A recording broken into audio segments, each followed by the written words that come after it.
Even if you don't use it, never saw it, don't care about it, and don't give a damn about those who do, TikTok is already intersecting your world. It has seen a meteoric rise to become one of the world's most popular social media platforms, projected to reach 755 million global users this year. You don't get that big without having a huge influence on the culture and the media. Notice that pop songs are getting shorter, or your kids filming themselves doing some kind of challenge, finding a lot more stunt videos suddenly bubbling up across your Instagram feed. Yep, that's TikTok behind it. Inevitably, TikTok is also getting into the bloodstream of the news. Some news organizations like the Washington Post and NBC have been making forays onto TikTok, and we've covered those stories in the past. Now, Tegna, and specifically its Verify reporting brand, has planted the flag there, gaining over 105,000 followers and becoming one of the platform's top 20 news accounts. I'm Michael Depp, editor of TV News Check, and this is Talking TV, the podcast that brings you hopefully smart conversations about the business of broadcasting. Today, a conversation with Ariane Datil and Casey Decker of Verify to talk about what they're doing on TikTok and how it's shaping the future of TV news.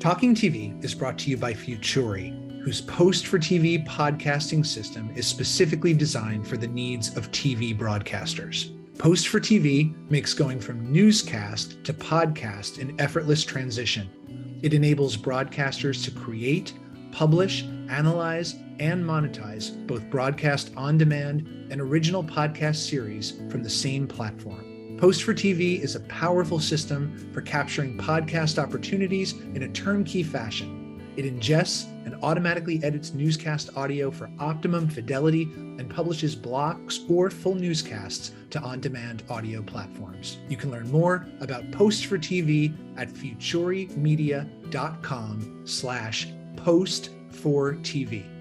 Ariane Datil is host of Tegna's Verify reporting project, and Casey Decker is a reporter with Verify. Welcome to you both. Hey, hey. Thanks for having us. And quickly, before we begin, let me remind those of you who don't know, Verify is a national reporting project and brand inside Tegna that basically solicits news questions from its audiences and then takes them through the reporting process to determine the veracity of an original story, idea, or question, for those who don't know. So, Ariane, why is Verify on TikTok?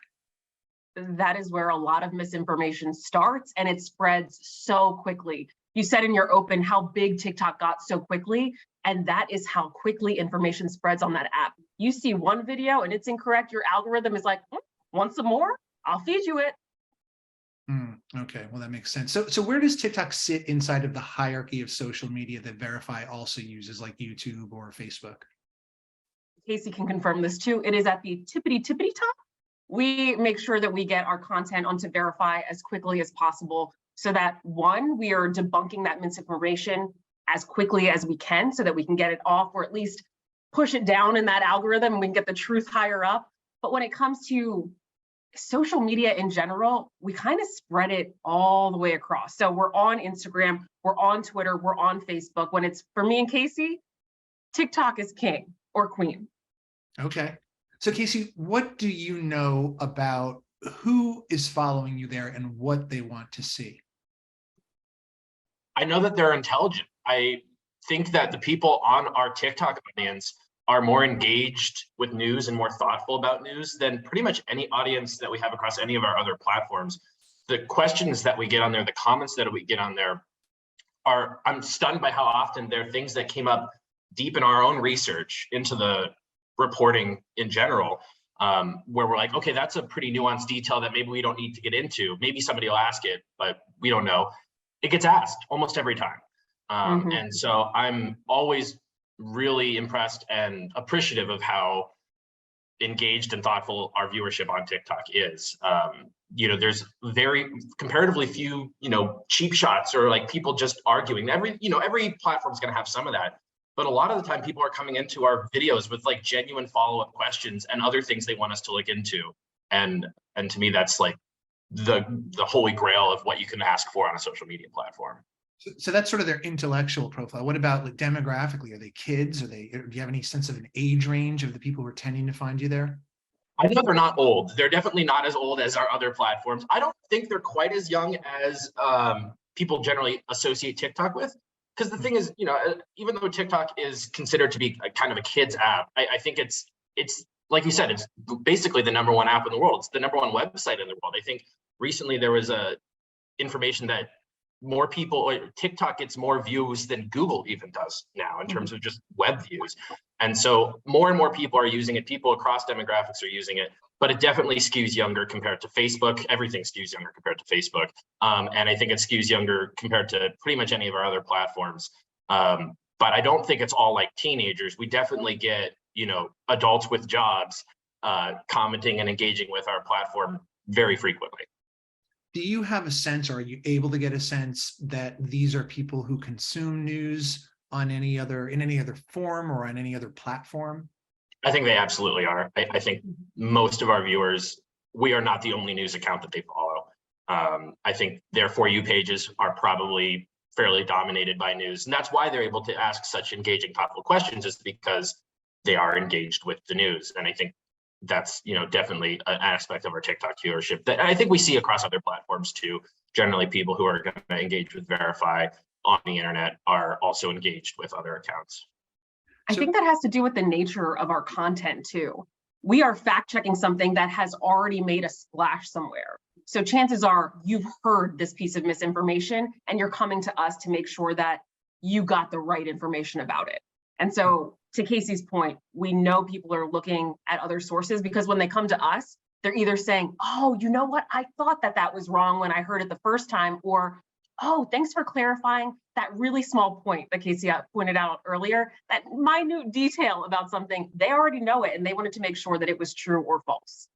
So Ariane, I'm given to understand that you've been able to mobilize a Verify army on TikTok. So who are these people and what are they doing for you? They are incredible. They will be in our comments and they will debunk misinformation that somehow infiltrates our comment section. Because like Casey said, there are very few, but when people come into our comments and say, hey, but this, or, but did you hear this? And those things are not accurate. The people that are our loyalists will be in the comments and say, that's not true, or they already fact checked that. You should look at the video, click on this. And they do part of our job for us. Casey and I are always in those comments, always interacting with people, answering their questions. But when you have your viewers that are empowered to do that as well, and they come with facts, that means that we are doing our job. And that is so exciting to see. And it's even more exciting when they do that on other people's videos, where they're saying, hey guys, this isn't true, Verify already looked into this, or they'll ask us to look into something and then we do, and then they can come back to it. That's, to me, the most exciting thing, is when people are scrolling on their page and still thinking about Verify. And each of your TikToks, and we're showing these sort of in the background here, but you've got at least one screen that shows in each one of these the sources from which you get your information. So you're showing your work all the time there. Casey, is TikTok more conducive to some news topics more than others? I don't think so. I mean, I honestly, I think people would tend to say something like, oh, TikTok is more for light news, or it's, you want to be more emotional so you can grab viewer attention. But I don't think that's what we've seen at all with our audience. I think we've seen people are willing to watch a 3-minute video about the legal nuances of a Supreme Court opinion if you're delivering it in a way that's engaging and interesting and detailed. I don't know if that's just our viewership. It might be different for other accounts on TikTok, but I've found that TikTok, like any other social media, is a platform. Again, people associate it with kids dancing, but it's a platform. It has everything. Every kind of niche of content is on TikTok.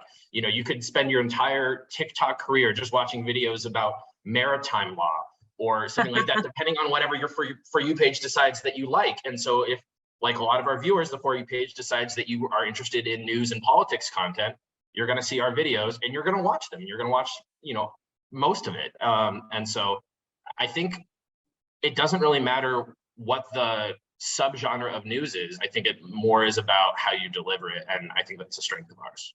A moment ago, you just said 3 minutes and nuance. And I'm just saying, is 3 minutes an eternity in TikTok time? I don't think so. obviously there are people who are going to scroll through anything. But I don't know. I feel like I personally watch longer videos too, if they're interesting, and if they're not clickbaity. There are people who do like these 3-minute videos with like dramatic music behind them, and they're like, we found the secret to whatever, and I scroll through those instantly. But I think if people are just explaining things, I follow a number of accounts that are just like, here's some weird facts about geographic borders, because I'm a nerd like that. I love geography. And so, I'll watch a 3-minute video about why the Delaware border is shaped like that. And I think our viewers will watch a 3-minute video about, the implications of the Supreme Court decision, as long as we're respecting their intelligence and keeping it interesting. So either or both of you can speak to this, but what are the key elements of making a news story on TikTok work? What do you have to think about going in? Language is number one. We have to make sure that we're speaking to TikTok the way TikTok hears information and wants to hear that information. So it's not going to start like a newscast. This is happening right now, and you need to pay attention to this. No, Casey and I are going to approach it like we would any conversation with any one of our friends. Hey, did you see this thing that happened? Or did you hear this? That's not true. And just meeting people where they are. We know you saw this information, and we want to quickly tell you it's true or false. We're not going to make you sit through 3 minutes, tell you all this information, and then finally get to the answer. No, up front, we're going to tell you it's true or it's false, and then we're going to show you how we did that. And I think that's what's unique and what works about our content. You're going to get, TikTok loves a short video. We all know this. And you want to get that answer quick, but people come to us to figure out how we got that answer. And so us walking you through, we used video forensics, or we listened to the audio and compared it to this. That sort of granular information, the behind the scenes, taking you behind the scenes, that's what people want. And it's kind of, I don't know, maybe it's the new sexy version of news where we show you how the cookie is made. Who knows? Yeah, but so it's also your kind of like conversational voice, get right to it. What's your point? Just hook it right from the start. Yes.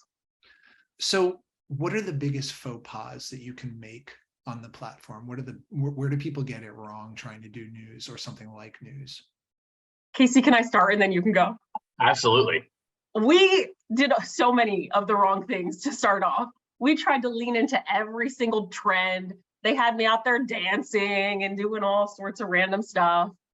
You have to find your voice. So the faux pas is leaning into other people's brands when you really need to spend the time figuring out who you are, what your voice is, and what your brand is, and leaning hard into that. TikTok is all about niching down, and it took us a while, but we got there, and I think it's working. Okay.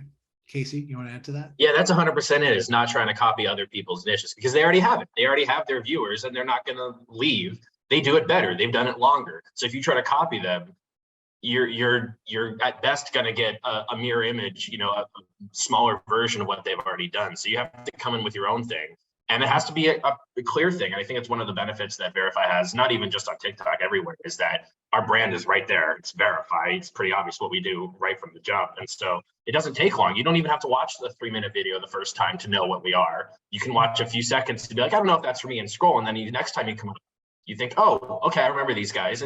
But you know who we are. And so I think anyone who wants to have success on TikTok, you have to have a really identifiable brand that is unique and that isn't just jumping on every trend, because that's obvious too. When corporate accounts try to copy trends for any kind of brand or for news, it's just like, those guys are lame, and half the time in these things too, we still have a very strong editorial standard, right? And so we still are going through multiple rounds of edits and approval process. It's not just like flying it up on our phone.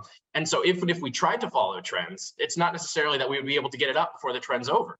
And I see that happening on a lot of different brand accounts too, where social media managers will be posting videos to trends that happened 3 weeks ago, and now they look stupid. And it's because they had to get it approved by legal or whatever, to get it published. And so it's not a good approach for a news or any sort of brand account to try to follow trends. Don't be a slave to fashion. Just transcend. But look cute while you're doing it, please. Right. So what was the worst thing that both of you did on Ariane? You mentioned dancing. Did you really dance in a news story? I did this one. I don't remember what the trend was. I just know that I was doing this and pointing at stuff. Was that the one where Burger King did an ad with that song? I think I know what you're talking about. Know. I just know that we were a little offbeat and it wasn't cute. Okay. I had the good fortune of coming into the TikTok after Ariane had already done a lot of the building up of the brand. And so I didn't have to do as much of that kind of stuff. Early on, I did a couple of posts where basically we took the television version of our news story and edited it in Premiere into a vertical format and then posted that onto TikTok. That doesn't work because it looks like an ad when you do that. It looks overproduced and it just doesn't fit in anybody's For You page. So if you film natively in the app, and that's what we do now, and we can still have our nice graphics behind us, but we use the green screen effect. And it's a person talking to you through your phone rather than a news presenter in a suit on a giant green screen with graphics flying all over the place. And so I did a couple of those and that was a waste of time. And so now we have a better process to make sure that we're actually being authentic in these things. You're following your groove, you've hit your stride. So Ariane, is your TikTok audience following you onto broadcast, and is it important that they do? I wish we had that sort of information. If you can figure out how to get us that information, that would be fantastic. What we do know is that we have a strong audience on TikTok that keeps coming back and that feeds us with questions that we then use for broadcast. I don't know how that relationship works in reverse. Do they actually get to broadcast? I'm not sure. You know what I can say? We actually don't care. We want to be able to give the information on the platform where people are. And if we service them there, we're good with that. We would love if everyone would watch TikTok and broadcast, because the other day we almost pulled 600,000 on the Nancy Pelosi video. Can you imagine getting 600,000 people to watch the evening news in all these little local markets where we have Tegna stations? That would be a game changer for some of these stations. Right. But I don't know if that's going to happen. So how do both of you see TikTok having a kind of future shaping influence on TV news or just video news more broadly? How might it kind of reshape the way that stories are done? I've become so impatient. Casey and I will edit out like the tiniest thing between takes so that you get to the next sentence quicker. And I think in some ways, broadcast stories tend to linger a little bit more. And maybe there's a reality in which, who knows, we speak like normal people on broadcast television and we have conversations and the editing isn't so old school. I just hope that things get faster and smarter. So I was going to say something similar, where it's just I don't know. I don't think I could make a prediction about how it'll influence actual broadcast television news industry. I think I don't know what it'll actually do, but I can be hopeful, and my hope would be similar, that if anything, TikTok encourages people to be more authentic and conversational in their language style, which I think we've seen some of, not just through TikTok, in the industry in general in the last few years. I think more and more people are getting, a little more conversational, a little more authentic, but I don't know to what extent TikTok is going to continue to drive that in the future, especially as a lot of the outlets that are doing TikTok, kind of view it as a separate channel. They have, separate teams. I think we're one of the rare instances of where Ariane and I are doing TV and TikTok at the same time. I think a lot of other organizations have like a TikTok team or a TikTok guy, and that's all they do. So I don't know how much overlap there would be there. So for the station GMs, news directors, reporters who might be skeptically listening to this whole conversation, what would be your message to them about why they need to care about TikTok and they need to start making content for it now? Because your content is already on the app. I have seen plenty. I came from WUSA 9, the CBS station in DC, before I came to Verify.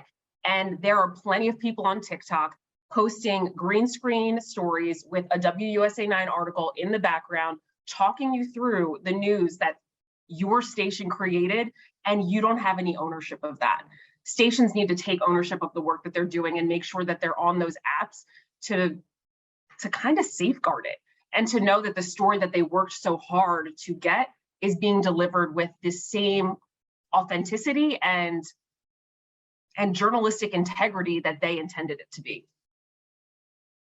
Well, thank you, Ariane Datil and Casey Decker of Tegna's Verify for being here today. You can watch past episodes of Talking TV on tvnewscheck.com and on our YouTube page. Where you can't find them is TikTok, not yet anyway.